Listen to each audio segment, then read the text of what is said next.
ఒక యోగి ఆత్మకథ 35వ అధ్యాయం. లాహిరి మహాశయుల పావన జీవనం. ఈ ప్రకారం సర్వధర్మాన్ని పాటించటం మనకు ఉచితం. బాప్టిస్ట్ జాన్తో అన్న ఈ మాటల్లోనూ, తనకు బాప్టిజం ఇమ్మని జాన్ను కోరడంలోనూ యేసు తన గురువుకు గల దివ్యాధికారాల్ని అంగీకరిస్తున్నాడు. ప్రాచ్యదేశీయుడి దృక్పథంతో, పూజ్యభావంతో బైబిల్ అధ్యయనం చేసిన మీదట, సహజావబోధంతో గ్రహించిన మీదట బాప్టిస్ట్ జాన్ను పూర్వజన్మల్లో క్రీస్తుకు గురువని నాకు నమ్మకం కుదిరింది. పూర్వజన్మలో యోహాను ఎలీజాగాను, అతని శిష్యుడైన యేసును ఎలీషాగాను బైబిల్లో అనేక భాగాలు సూచిస్తాయి. పాత నిబంధన గ్రంథంలోని చివరి అంశం ఎలీజా ఎలీషాల పునర్జన్మ గురించి ముందుగా భవిష్యత్ సూచన చేయడం. చూడండి, ప్రభు తాలూకు మహత్తర భయంకర దినం రావడానికి ముందు ఎలీజా ప్రవక్తను మీకోసం పంపిస్తాను. ఈ ప్రకారంగా ప్రభువు రావడానికి ముందు పంపగా వచ్చిన ఎలీజా క్రీస్తు రాకను చాటడానికి ఉపకరించే విధంగా ఆయన కన్నా కొద్దిగా ముందుగా పుట్టాడు. యోహాన్ తండ్రి అయిన జకర్యాకు ఒక దేవదూత ప్రత్యక్షమైంది. అతనికి పుట్టబోయే కొడుకు యోహాను ఎలీజా తప్ప మరొకరు కారని ధృవపరచడానికి. కానీ దేవదూత అతనికి ఇలా చెప్పాడు: భయపడకు జకర్యా, ఏమంటే నీ ప్రార్థన వినబడింది. నీ భార్య ఎలిజబెత్ నీకో కొడుకును కంటుంది. అతనికి నువ్వు యోహాను అని పేరు పెడతావు. ఇజ్రాయేలీయుల సంతానంలో అనేక మందిని అతను వాళ్ళ దేవుడి వైపు తిప్పుతాడు. తండ్రుల హృదయాన్ని పిల్లల వైపు, అవిధేయుల్ని న్యాయపరుల మార్గం వైపు తిప్పడానికి, ప్రభువు ఆగమనం కోసం ఆయత్తమై ఉన్న ప్రజల్ని సిద్ధం చేయడానికి ఎలీయా ఆత్మతోనూ శక్తితోనూ ఆయన రాకకు ముందే వస్తాడు. యోహానును యేసు ఎలీజాగా 2 సార్లు నిర్ద్వంద్వంగా గుర్తుపట్టాడు. ఏలియా ఇదివరకే వచ్చాడు, వాళ్ళిది ఎరుగరు. ఆయన బాప్టిస్మమిచ్చే యోహానును గురించి తమకు చెప్పాడని అప్పుడు శిష్యులు గ్రహించారు. మళ్ళీ అంటాడు క్రీస్తు, యోహాను కాలం వరకు ప్రవక్తలు ప్రవచించారు, ధర్మశాస్త్రం కూడా ప్రవచించింది. మీరు గ్రహించేట్లయితే రావలసి ఉన్న ఏలియా ఇతడే. తాను ఏలియా అన్న విషయం యోహాను ఒప్పుకోకపోవడంతో యోహాననే వినయవేషంలో ఉన్న తాను మహాగురువైన ఎలీజా బాహ్యోత్కర్షతో వచ్చిన వాణ్ణి కానని చెప్పడం అతని ఉద్దేశం. పూర్వజన్మలో తాను తన మహిమ అనే ఉత్తరీయాన్ని, ఆధ్యాత్మిక సంపత్తిని శిష్యుడైన ఎలీషాకు ఇచ్చేశాడు. ఎలీషా అన్నాడు, మిమ్మల్ని వేడుకుంటాను, మీ ఆత్మశక్తికి రెట్టింపు భాగం నాకు ప్రాప్తించేలా అనుగ్రహించండి అన్నాడు. దానికి అతను చెప్పాడు, నువ్వు కష్టమైంది అడుగుతున్నావు. అయినా నీ నుంచి నన్ను తీసుకుపోతుండగా నువ్వు నన్ను చూసేటట్లయితే నీ కోరిక నెరవేరుతుంది. ఎలీజా మీద నుండి పడ్డ ఉత్తరీయాన్ని అతను తీసుకున్నాడు. ఆయన నిర్వహించే పాత్ర ఇప్పుడు తారుమారైంది. కారణం ఏమిటంటే, దైవపరంగా పరిపూర్ణత సిద్ధించిన ఎలీషా యేసుకు, ఎలీజా యోహాను ప్రత్యక్ష గురువుగా ఉండవలసిన అవసరం ఇక మీదట లేదు. కొండ మీద క్రీస్తు రూపాంతరం చెందినప్పుడు మోజెస్లో ఆయన చూసింది తన గురువు ఏలియాను. సిలువ మీద తన అంత్య సమయంలో యేసు ఇలా అరిచాడు, ఏలీ ఏలీ లామా సబక్తానీ, అంటే దేవా నా దేవా నన్నెందుకు వదిలేశావు అని అర్థం. అక్కడ నిలబడి ఉన్న వాళ్ళల్లో కొందరు అది విన్నప్పుడు, ఈయన ఏలియాను పిలుస్తున్నాడు, ఈయన్ని కాపాడడానికి ఏలియా వస్తాడేమో చూద్దాం అన్నారు. కాలావధి లేని గురు శిష్య సంబంధం యోహాన్కు యేసుకు ఉన్నట్టుగానే బాబాజీకి లాహిరి మహాశయులకు కూడా ఉంది. మృత్యుంజయులైన ఆ పరమ గురుదేవులు తమ శిష్యుడి జన్మలు రెంటికి మధ్య వడివడిగా సుళ్ళు తిరిగిన లోతైన అఖాత జలాల్ని ఈదుకుంటూ దాటి పిల్లవాడిగాను పెద్దవాడిగాను లాహిరీ మహాశయులు గడిపే జీవిత క్రమానికి దారి చూపించారు. ఎన్నడూ విడిపోని బంధాన్ని బహిరంగంగా మళ్ళీ కూర్చటానికి తమ శిష్యుడికి 33వ ఏడు వస్తేనే కానీ సరైన కాలం రాలేదని బాబాజీ భావించారు. రాణిఖేత్ సమీపంలో కొన్నాళ్లు కలిసి ఉన్న తర్వాత స్వార్థరహితులైన గురుదేవులు తమ ప్రియ శిష్యుణ్ణి తమ దగ్గరే ఉంచేసుకోకుండా బాహ్యమైన లోక కళ్యాణ సాధన కోసం లాహిరీ మహాశయుల్ని విడుదల చేశారు. నాయనా, నేను నీకు అవసరమైనప్పుడల్లా వస్తాను. అటువంటి వాగ్దానంలోని అనంతమైన నిబంధనల్ని మర్తుడైన ఏ ప్రేమికుడు పాటించగలడు? సమాజ సామాన్యానికి తెలియకుండానే కాశీలో ఒక మారుమూల 1861లో మహత్తరమైన ఒకానొక ఆధ్యాత్మిక పునరుజ్జీవనం ఆరంభమైంది. పూల వాసనని ఎవ్వరూ అణిచిపెట్టలేరు. అలాగే ఆదర్శ గృహస్థుగా ప్రశాంతంగా జీవిస్తున్న లాహిరీ మహాశయులు సహజ సిద్ధమైన తమ మహిమను దాచి ఉంచలేకపోయారు. భక్త భ్రమరాలు ఈ విముక్త సిద్ధపురుషుల దివ్యామృతాన్ని వెతుక్కుంటూ భారతదేశంలో ప్రతి భాగం నుంచి రావడం మొదలుపెట్టాయి. లాహిరీ మహాశయుల్ని ఎక్స్టెటిక్ బాబు అని ఆప్యాయంగా పిలుస్తూ ఉండే ఇంగ్లీష్ ఆఫీస్ సూపరింటెండెంట్ ఈ ఉద్యోగిలో చిత్రమైన ఒక ఉత్కృష్ట పరివర్తనను తొందరగా గమనించాడు. అయ్యా, మీరు దిగులుగా కనిపిస్తున్నారు. ఏమిటి ఇబ్బంది? లాహిరీ మహాశయులు ఒకనాడు పొద్దున తమ యజమానిని సానుభూతిగా పలకరిస్తూ అడిగిన ప్రశ్న ఇది. ఇంగ్లండ్లో మా ఆవిడ ప్రమాదకరమైన జబ్బులో ఉంది. నేను ఆందోళనతో కుమిలిపోతున్నాను. ఆవిడ గురించి నేను మీకు కొంత సమాచారం తెస్తాను అని లాహిరీ మహాశయులు ఆయన గదిలోంచి వచ్చేశారు. ఒక ఏకాంత ప్రదేశంలో కొంతసేపు కూర్చున్నారు. తిరిగి వస్తూ ఊరడింపుగా చిరునవ్వు నవ్వారు. మీ ఆవిడ మెరుగవుతున్నారు. ఇప్పుడు మీకో ఉత్తరం రాస్తున్నారు. సర్వజ్ఞులైన ఆ యోగి పుంగవులు ఉత్తరంలోని కొన్ని భాగాలు ఉదహరించారు. ఎక్స్టెటిక్ బాబు, మీరు సామాన్య వ్యక్తి కారని నాకు ముందే తెలుసు. అయినా మీరు సంకల్పమాత్రం చేత దేశకాలాల్ని బహిష్కరించగలరన్నదే నమ్మలేకుండా ఉన్నాను. చివరికి అనుకున్న ఉత్తరం వచ్చింది. అందులో తమ భార్య కోలుకోవడాన్ని గురించిన శుభవార్త ఉండడమే కాదు, కొన్ని వారాల ముందు ఆ మహాయోగి పలికిన మాటలు కూడా అందులో అచ్చుమచ్చు అలాగే ఉన్నాయి. కొన్ని నెలల తర్వాత ఆయన భార్య భారతదేశానికి వచ్చింది. లాహిరీ మహాశయుల్ని కలుసుకుని పూజ్యభావంతో ఆయన్ని తదేకంగా చూసింది. కొన్ని నెలల కిందట నేను లండన్లో నా రోగశయ్య పక్కన చూసింది దివ్యకాంతితో పరివేష్టితమై ఉన్న మీ రూపాన్ని. తక్షణమే నాకు జబ్బు పూర్తిగా నయమైంది. తర్వాత కొద్ది కాలానికే ఇండియాకు దీర్ఘమైన సముద్ర ప్రయాణం చేయగలిగాను అంది ఆమె. ఆ మహాగురువులు రోజురోజుకు ఒకరిద్దరికి క్రియాయోగ దీక్ష ఇస్తూ వచ్చారు. ఈ ఆధ్యాత్మిక విధులకు, ఉద్యోగ కుటుంబ సంబంధమైన బాధ్యతలకు తోడుగా ఈ మహాగురువులు విద్యా విషయంలో ఉత్సాహభరితమైన ఆసక్తి కనబరిచారు. అనేక అధ్యయన బృందాలు ఏర్పరిచారు. కాశీలో బెంగాలీ టోలా బస్తీలో ఉన్న పెద్ద ఉన్నత పాఠశాలను అభివృద్ధి చేయడానికి క్రియాశీలకమైన కృషి చేశారు. వారం వారం జరిగే సమావేశాల్లో ఈ గురుదేవులు అనేక మంది జిజ్ఞాసువులైన సత్యాన్వేషకుల కోసం పవిత్ర గ్రంథాలని వ్యాఖ్యానిస్తూ ఉండేవారు. ఈ సమావేశాలకు గీతా అసెంబ్లీ అని పేరు వచ్చింది.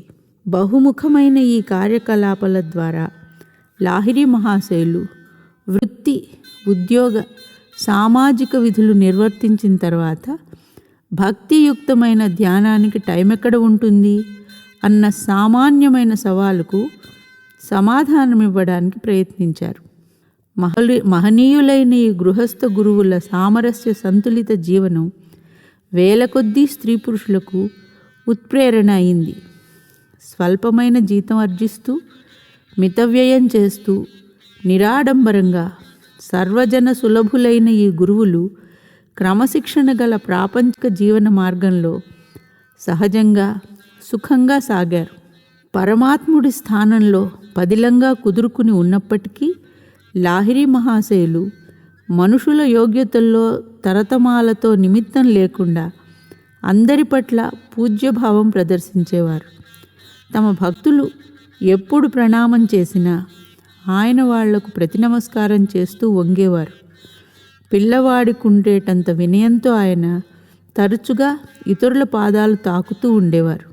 అయితే గురువు పట్ల అటువంటి విధేయత చూపించటం సనాతనమైన ప్రాచ్యదేశ ఆచారమే అయినప్పటికీ తమకు మాత్రం అటువంటి గౌరవం ఇవ్వడానికి ఆయన ఇతరులను అనుమతించడం అరుదు. లాహిరి మహాశయుల జీవితంలో విలక్షణంగా చెప్పుకోదగ్గ విషయం ఏమిటంటే ప్రతి మతం వాళ్ళకి క్రియాయోగ దీక్ష ఇవ్వడం.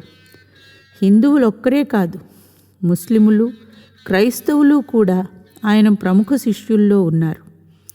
అద్వైతులు, ఇతర మతాల వాళ్ళు లేదా వ్యవస్థితమైన ఏ మతానికి చెందని వాళ్ళు కూడా ఈ జగద్గురువుల ఆదరం నిష్పక్షపాతంగా పొంది ఉపదేశం అందుకునేవారు. ఆయన శిష్యుల్లో ఉన్నత స్థాయిని అందుకున్న వాళ్లలో ఒకడు అబ్దుల్ గఫూర్ ఖాన్. ఈయన ముస్లిం. తాము సర్వోన్నతమైన బ్రాహ్మణ కులానికి చెందిన వారై లాహిరి మహాశయులు తమ కాలంలో ఉన్న కఠినమైన కుల దురభిమానాన్ని అంతమొందించటానికి సాహసోపేతమైన ప్రయత్నాలు చేశారు.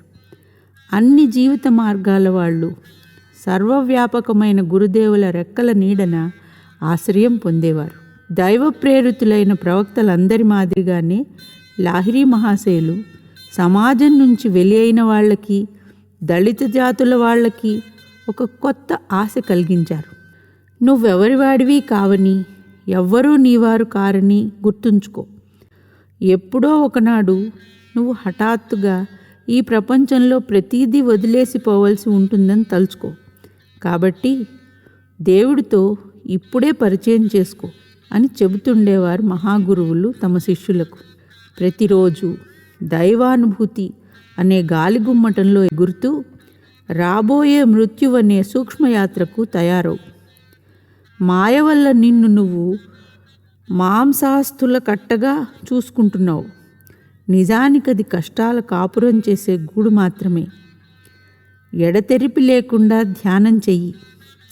ఏ విధమైన క్లేశమూ లేని అనంతతత్వంగా నిన్ను నువ్వు తొందరగానే చూసుకుంటావు. శరీరానికి బందీవై ఉండటం మానేయి. క్రియాయోగం అనే రహస్య కీలకాన్ని ఉపయోగించి శరీరం నుంచి తప్పించుకొని పరమాత్మ సన్నిధిలోకి పారిపోవడం నేర్చుకో. వివిధ శిష్యుల్ని తమ తమ మత విశ్వాసాలకు సంబంధించిన సత్సంప్రదాయ నిష్టకు కట్టుబడి ఉండమని గురుదేవులు ప్రోత్సహించేవారు. విముక్తికి సాధనానుకూలమైన ప్రక్రియగా క్రియాయోగానికున్న సర్వార్థ సాధక స్వభావాన్ని నొక్కి చెబుతూ లాహిరి మహాశయులు ఆ తర్వాత తమ తమ పరిసరాలకు, పెంపకానికి తగినట్టుగా తమ జీవితాల్ని అభివ్యక్తం చేసుకునే స్వేచ్ఛ తమ శిష్యులకు ఇస్తూ ఉండేవారు. ముస్లిం రోజుకు 5 సార్లు నమాజ్ చేయాలి అని చెప్పేవారు గురుదేవులు. హిందువు రోజుకు అనేక మాటలు ధ్యానంలో కూర్చోవాలి. క్రైస్తవుడు దేవుణ్ణి ప్రార్థిస్తూ, బైబిల్ చదువుతూ రోజు అనేక మాటలు మోకాళ్ల మీద వంగాలి. ఈ గురువర్యులు సునిశితమైన వివేచనతో తమ శిష్యుల్ని వారి వారి సహజ ప్రవృత్తుల్ని బట్టి భక్తి, కర్మ, జ్ఞాన, రాజయోగ మార్గాల్లో నడిపించేవారు. సాంప్రదాయకమైన సన్యాస మార్గంలో ప్రవేశించదలిచిన భక్తులకు అనుమతి ఇవ్వడంలో ఈ గురువర్యులు చాలా నిదానం చూపేవారు. సన్యాసాశ్రమ విధుల్ని గురించి మొదటే బాగా ఆలోచించుకోమని ఎప్పుడూ హెచ్చరిస్తూ ఉండేవారు. పవిత్ర గ్రంథాల గురించి సిద్ధాంత చర్చ మానమని ఆ మహాగురువులు శిష్యులకు చెబుతుండేవారు. సనాతన దివ్య దర్శనాల్ని గురించి కేవలం చదవటంతోనే సరిపెట్టుకోకుండా వాటిని సిద్ధింపజేసుకోవడంలో నిమగ్నుడయ్యేవాడే జ్ఞాని అన్నారు ఆయన. ధ్యానం ద్వారా మీ సమస్యల్ని పరిష్కరించుకోండి. లాభం లేని మత సంబంధమైన ఊహలకు బదులు వాస్తవమైన దైవ సంస్పర్శ మీద శ్రద్ధ నిలపండి. మీ మనస్సుల్లోంచి దైవశాస్త్ర సంబంధమైన పిడివాదపు చెత్త కుప్ప తొలగించేయండి. అపరోక్ష జ్ఞానం అనే స్వచ్ఛమైన ఉపశమనకారకమైన జలాల్ని లోపలికి పారనివ్వండి. చురుకైన ఆంతరిక మార్గదర్శిత్వంతో మిమ్మల్ని అనుసంధానం చేసుకోండి. జీవితంలో ప్రతి సందిగ్ధ స్థితికి దివ్యవాణి దగ్గర సమాధానం ఉంది. తనకు తాను చిక్కులు తెచ్చిపెట్టుకోవడంలో మనిషికున్న చాతుర్యానికి అంతులేనట్టు కనిపిస్తున్నప్పటికీ అనంత సహాయరూపుడైన భగవంతుడు చాతుర్యంలో మనిషి కన్నా తక్కువ వాడేమీ కాడు. గురుదేవుల సర్వవ్యాపకత్వం శిష్య బృందానికి ఒకనాడు ప్రదర్శితమైంది. ఆయన భగవద్గీతను వివరిస్తూ ఉండగా శిష్యులు వింటున్నారు. స్పందనశీలమైన సృష్టి అంతటిలోనూ ఉన్న కూటస్థ చైతన్యానికి అర్థం వివరిస్తూ ఉండగా లాహిరి మహాశయులు హఠాత్తుగా ఎగశ్వాసతో అరిచారు. జపాన్ తీర సముద్రంలో అనేక ఆత్మల శరీరాల్లో నేను మునిగిపోతున్నాను. మర్నాడు పొద్దున టెలిగ్రామ్ ద్వారా వచ్చిన పత్రికా సమాచారం చదివారు శిష్యులు. అందులో ముందు రోజున జపాన్ సమీపంలో ఓడ మునిగి కొందరు చనిపోయారన్న వార్త ఉంది. లాహిరి మహాశయుల శిష్యుల్లో దూరాన ఉన్నవాళ్ళు చాలామంది ఆయన తమకు సమీపంలోనే ఉన్న సంగతి ఎరుగుదురు. క్రియాయోగ సాధన చేసేవాళ్ల దగ్గర నేను ఎప్పుడూ ఉంటాను అని చెప్పేవారు ఆయన. తమకు దగ్గరలో ఉండలేకపోతున్న శిష్యులకు ఊరటగా, నిరంతరం విస్తరించే మీ ఆధ్యాత్మిక అనుభూతుల ద్వారా బ్రహ్మాండ నిలయానికి మీకు దారి చూపిస్తుంటాను. ఆ మహాగురువుల ప్రఖ్యాత శిష్యులైన శ్రీ భూపేంద్రనాథ్ సన్యాల్ పడుచు వయస్సులో ఉండగా 1892లో కాశీకి వెళ్ళలేక ఆధ్యాత్మిక ఉపదేశం కోసం గురువుగారిని ప్రార్థించారు. లాహిరి మహాశయులు భూపేంద్రునికి కలలో కనిపించి దీక్ష ఇచ్చారు. తర్వాత ఆయన కాశీ వెళ్ళి గురువుగారిని దీక్ష ఇమ్మన్నారు. నీకు ఇదివరకే దీక్ష ఇచ్చాను కలలో అని జవాబిచ్చారు లాహిరి మహాశయులు. శిష్యుడెవరైనా తన లౌకిక బాధ్యతల్లో ఏది ఉపేక్షించినా గురుదేవులు మెల్లగా అతన్ని చక్కదిద్దేవారు. శిష్యుడి లోపాల గురించి 10 మందిలో చెప్పక తప్పనప్పుడు కూడా లాహిరి మహాశయుల మాటలు సౌమ్యంగా నయం చేసేలా ఉంటాయి అని ఒకసారి చెప్పారు నాకు శ్రీ యుక్తేశ్వర్ గారు. తర్వాత విచారంగా ఇంకా ఇలా అన్నారు. మా గురువుగారి బాణం మొనల్ని తప్పించుకోవడానికి ఎన్నడూ ఏ శిష్యుడు పారిపోలేదు. నేను నవ్వు ఆపుకోలేకపోయాను. వాడిగా ఉన్నా ఉండకపోయినా నా గురుదేవుల ప్రతి మాట నా చెవులకు సంగీతం లాంటిదని సత్యప్రమాణంగా వారికి నచ్చజెప్పాను. లాహిరి మహాశయులు క్రియాయోగాన్ని జాగ్రత్తగా 4 క్రమోన్నత దీక్షలుగా విభజించారు. సాధకుడు నిశ్చితమైన ఆధ్యాత్మిక ప్రగతి కనబరిచిన తర్వాతే పై 3 ప్రక్రియలు ఉపదేశించేవారు. ఒకనాడు ఒక శిష్యుడు గురువుగారు తన విలువను సరిగా అంచనా వేయడం లేదని గట్టి నమ్మకం ఏర్పరచుకుని తన అసంతృప్తి వెల్లడించాడు. గురుదేవా, నేను 2వ దీక్షకు నిశ్చయంగా సిద్ధంగా ఉన్నాను. సరిగా ఇదే సమయంలో తలుపు తెరుచుకుంది. వినయ సంపన్నుడైన బృందా భగత్ అనే శిష్యుడు లోపల అడుగుపెట్టాడు. అతను కాశీలో ఒక పోస్ట్ మ్యాన్. బృందా, ఇలా నా పక్కన కూర్చో. మహాగురువులు అతని కేసి ఆప్యాయంగా చిరునవ్వు చిందిస్తూ చూశారు. ఒక్క మాట చెప్పు, క్రియాయోగంలో 2వ ప్రక్రియకు సిద్ధంగా ఉన్నావా? ఆ పోస్ట్ మ్యాన్ గురుదేవులను వేడుకుంటున్నట్టుగా చేతులు జోడించాడు. గురుదేవా, ఇంకే ఉపదేశాలు నాకు వద్దండి. ఇంతకన్నా పై ఉపదేశాలని ఎలా ఒంటరి పట్టించుకోగలను? ఈరోజు మీ దీవెనలు కోరడం కోసం వచ్చాను. ఏమంటే, మొదటి క్రియే నన్ను దైవపరమైన మత్తులో నింపేసి నేను ఉత్తరాల బట్వాడా చెయ్యలేకుండా చేసిందండి అన్నాడు భయంగా. అప్పుడే బృంద ఆత్మసాగరంలో ఈతలాడుతున్నాడు. లాహిరీ మహాశయులన్న ఈ మాటలకు ఆ రెండో శిష్యుడు తల వంచుకున్నాడు. గురుదేవా, పని చేయడం చేతకాక పనిముట్లకు వంకలు పెట్టే నాసిరకం పనివాణ్ణి నేను అన్నాడతను. వినయశీలుడైన ఆ పోస్ట్మ్యాన్ చదువుకున్నవాడు కాడు.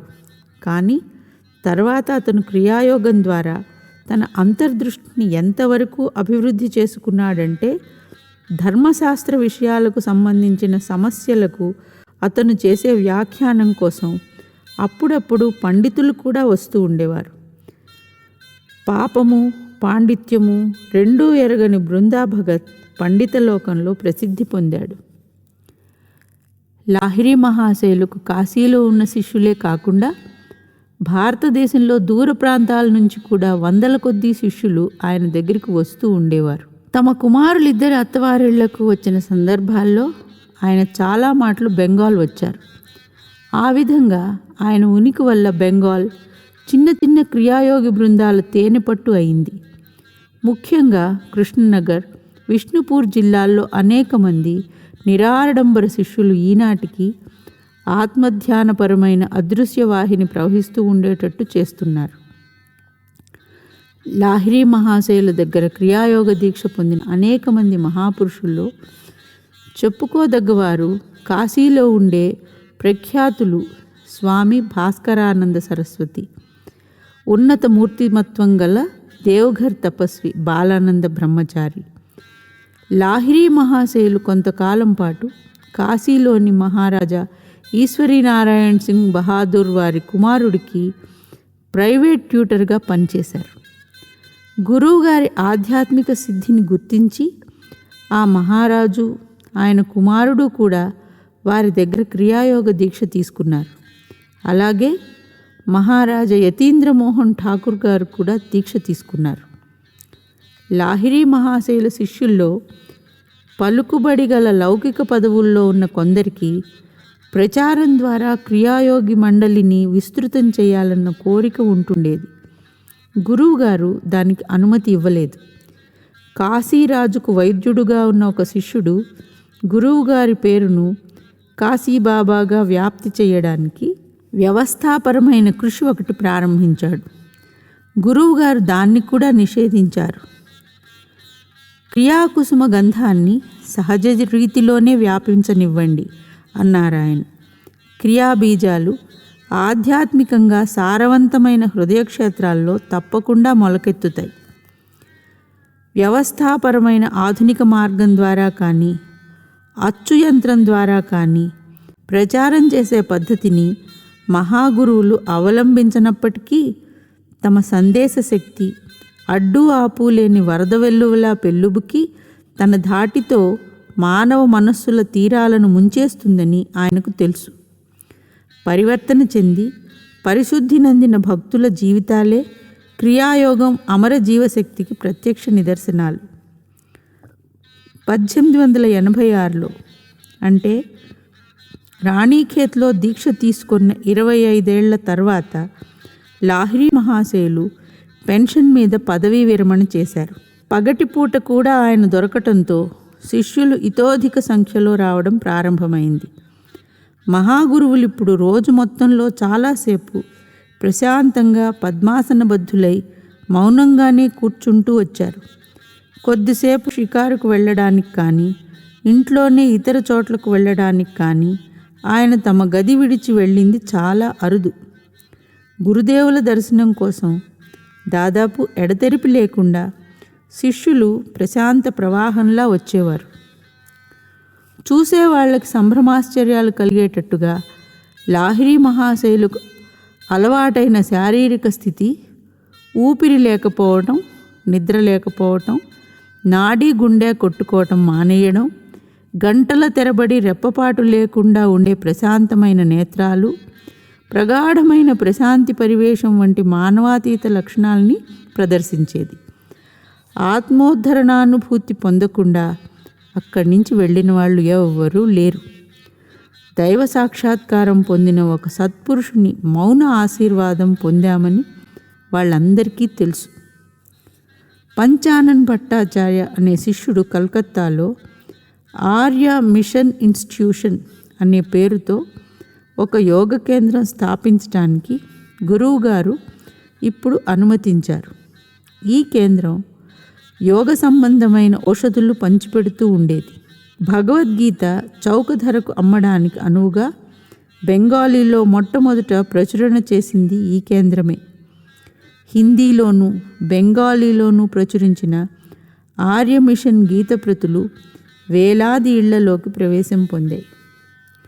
సనాతనాచారం ప్రకారం గురుదేవులు వివిధ రోగాల నివారణ కోసం ప్రజలకు సాధారణంగా వేప నూనె ఇస్తుండేవారు. ఈ నూనె బట్టి పట్టి ఇమ్మని గురుదేవులు ఏ శిష్యుడినైనా కోరినట్లయితే ఆ పని అతను సులువుగా నెరవేర్చగలిగేవాడు.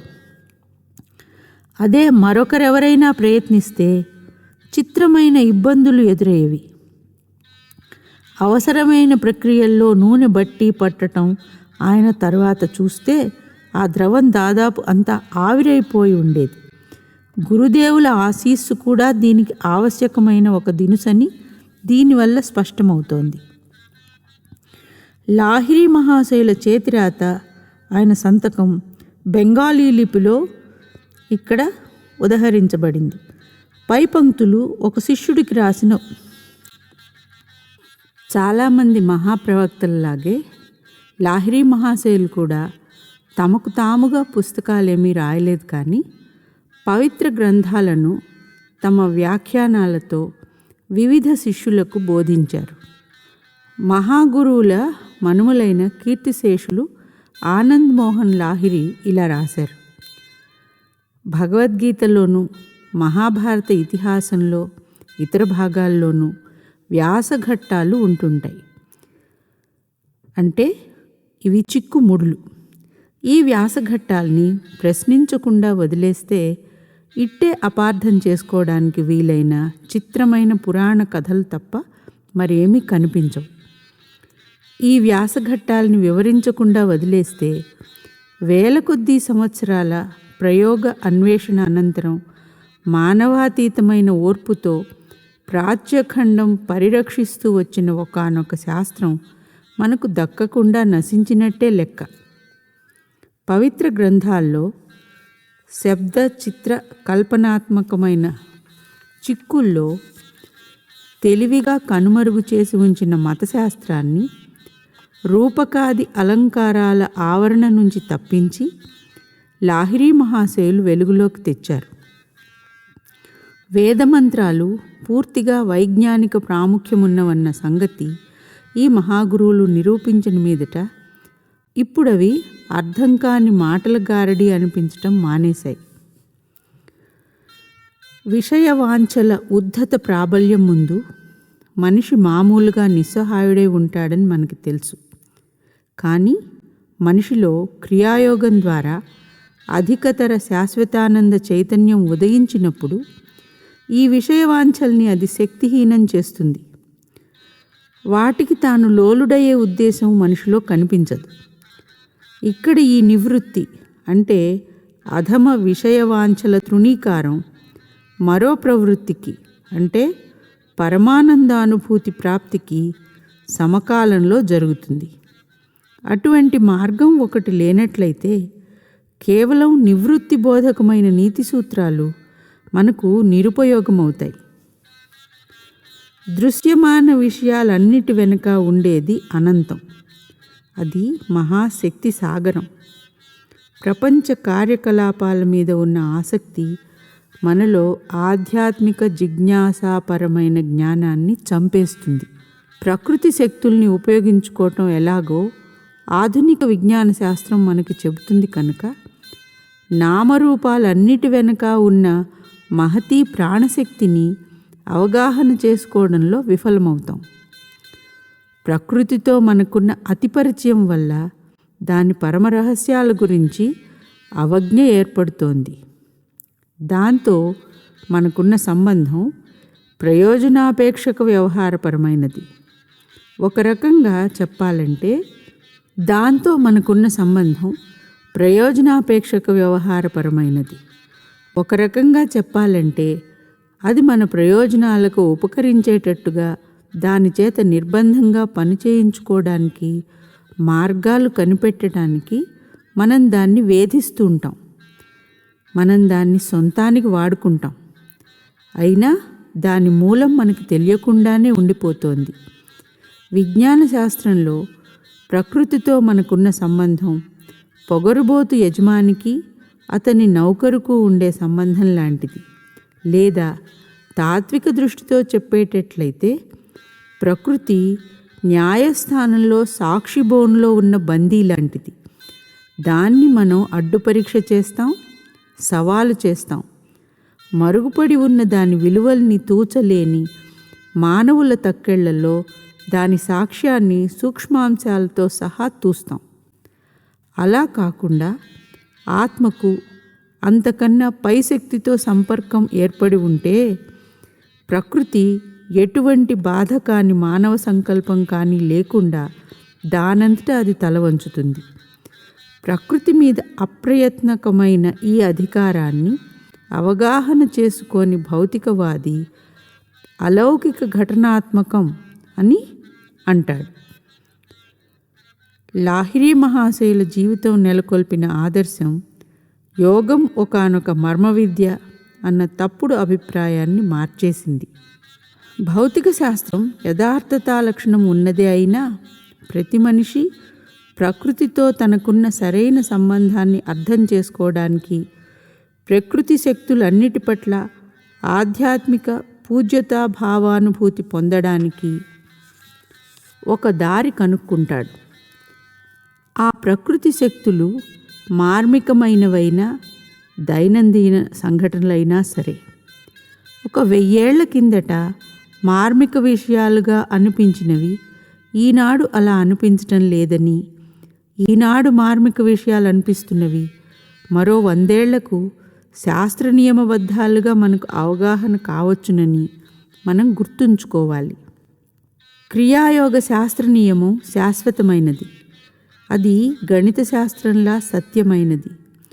కూడికలు, తీసివేతలు వంటి సరళ సూత్రాల మాదిరిగా క్రియాయోగ నియమం కూడా ఎన్నటికీ నశింపు కానిది. గణిత శాస్త్రం మీద రాసిన గ్రంథాలన్నింటినీ తగలబెట్టేయండి.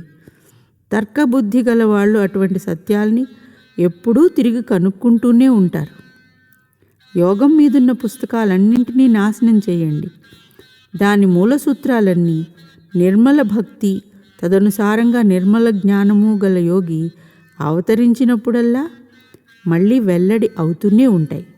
అవతార పురుషులందరిలోకి బాబాజీ మహావతార స్వరూపులైనట్టు శ్రీ యుక్తేశ్వర్ గారిని న్యాయతః జ్ఞానావతార స్వరూపులుగా పేర్కొనదగినట్టుగానే లాహిరి మహాశయులు యోగావతార స్వరూపులు.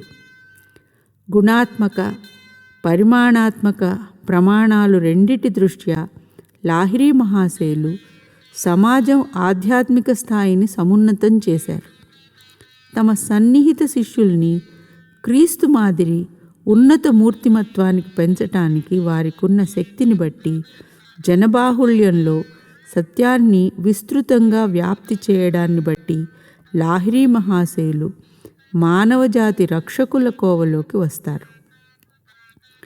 ప్రవక్తగా ఆయన అద్వితీయత, యోగ విముక్తి ద్వారాల్ని మొట్టమొదటిసారిగా మానవులందరి కోసం తెరుస్తూ క్రియాయోగం అనే ఒక నిర్దిష్ట పద్ధతిని ఆచరణాత్మకంగా నొక్కి చెప్పటంలో ఉంది.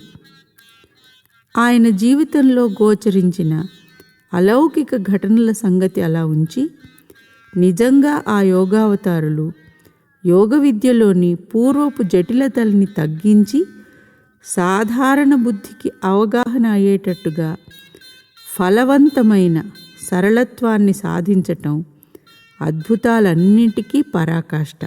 అలౌకిక ఘటనల్ని గురించి ప్రస్తావిస్తూ లాహిరి మహాశయులు తరచూ ఇలా అనేవారు: జనబాహుళ్యానికి తెలియని సూక్ష్మ నియమాలు పనిచేసే తీరును తగినంత విచక్షణ లేకుండా బహిరంగంగా చర్చించనూ కూడదు, ప్రచురించనూ కూడదు.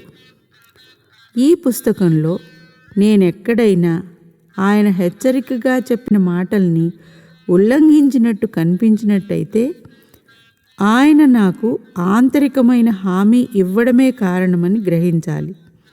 అయినప్పటికీ బాబాజీ, లాహిరి మహాశయ, శ్రీ యుక్తేశ్వర్ గార్ల జీవితాల్ని గ్రంథస్థం చేసేటప్పుడు నేను కొన్ని అలౌకిక ఘటనలు మినహాయించడం మంచిదని అనుకున్నాను. ఈ గుహ్య దర్శన శాస్త్రానికి వివరణాత్మక గ్రంథం కూడా ఒకటి రాయకుండా వాటిని చేర్చలేకపోయేవాడిని. గృహస్థ యోగిగా లాహిరి మహాశయులు ఈనాటి ప్రపంచం అవసరాలకు అనువైన ఆచరణానుకూల సందేశం ఒకటి అందించారు. ప్రాచీన భారతదేశంలో ఉన్న అద్భుతమైన ఆర్థిక, మత, ధార్మిక స్థితులు ఈనాడు లేవు. అందువల్ల యోగి భిక్షాపాత్ర చేతబుచ్చుకొని సంచారం చేసే తపస్విగా జీవించాలన్న పాతకాలపు ఆదర్శాన్ని ఆ మహాయోగి ప్రోత్సహించలేదు. దాని బదులు ఇప్పటికే ఎంతో ఒత్తిడికి గురి అయి ఉన్న సమాజం మీద ఆధారపడి ఉండకుండా యోగి తన బతుకు తాను బతకటానికి కావలసినది సంపాదించుకోవడంలోనూ తన ఇంట్లోనే ఏకాంతంగా ఒకచోట యోగ సాధన చేయడంలోనూ గల లాభాలు నొక్కి చెప్పారు. ఈ సలహాకు తోడుగా హర్షదాయకమైన తమ ఆదర్శ బలాన్ని ఆయన జోడించారు. ఆయన ఆధునికులైన సర్వశ్రేష్ఠ ఆదర్శరూపులైన యోగి. ఆయన జీవన మార్గం ప్రపంచంలో అన్ని దేశాల్లోనూ ఉండే యోగ సాధకులకు మార్గదర్శకంగా ఉండాలని బాబాజీ ప్రణాళికలో నిర్ణయమైంది. కొత్త వాళ్లకు ఒక కొత్త ఆశారేఖ, దైవ సాయుధ్యం స్వయం కృషి ద్వారా సాధ్యం అని, అది దైవశాస్త్ర సంబంధమైన విశ్వాసాల మీద కానీ, విశ్వనియంత నిరంకుశ సంకల్పం మీద కానీ ఆధారపడి ఉన్నది కాదు అని యోగావతారులు ఉద్ఘాటించారు. మానవుడి దివ్యత్వం మీద విశ్వాసం ఏర్పరచుకోలేని వ్యక్తులు క్రియాయోగ కీలకాన్ని ఉపయోగించి చివరికి తమ సంపూర్ణ దివ్యత్వాన్ని దర్శిస్తారు. ఒక యోగి ఆత్మకథ 35వ అధ్యాయం లాహిరి మహాశయుల పావన జీవనం సమాప్తం.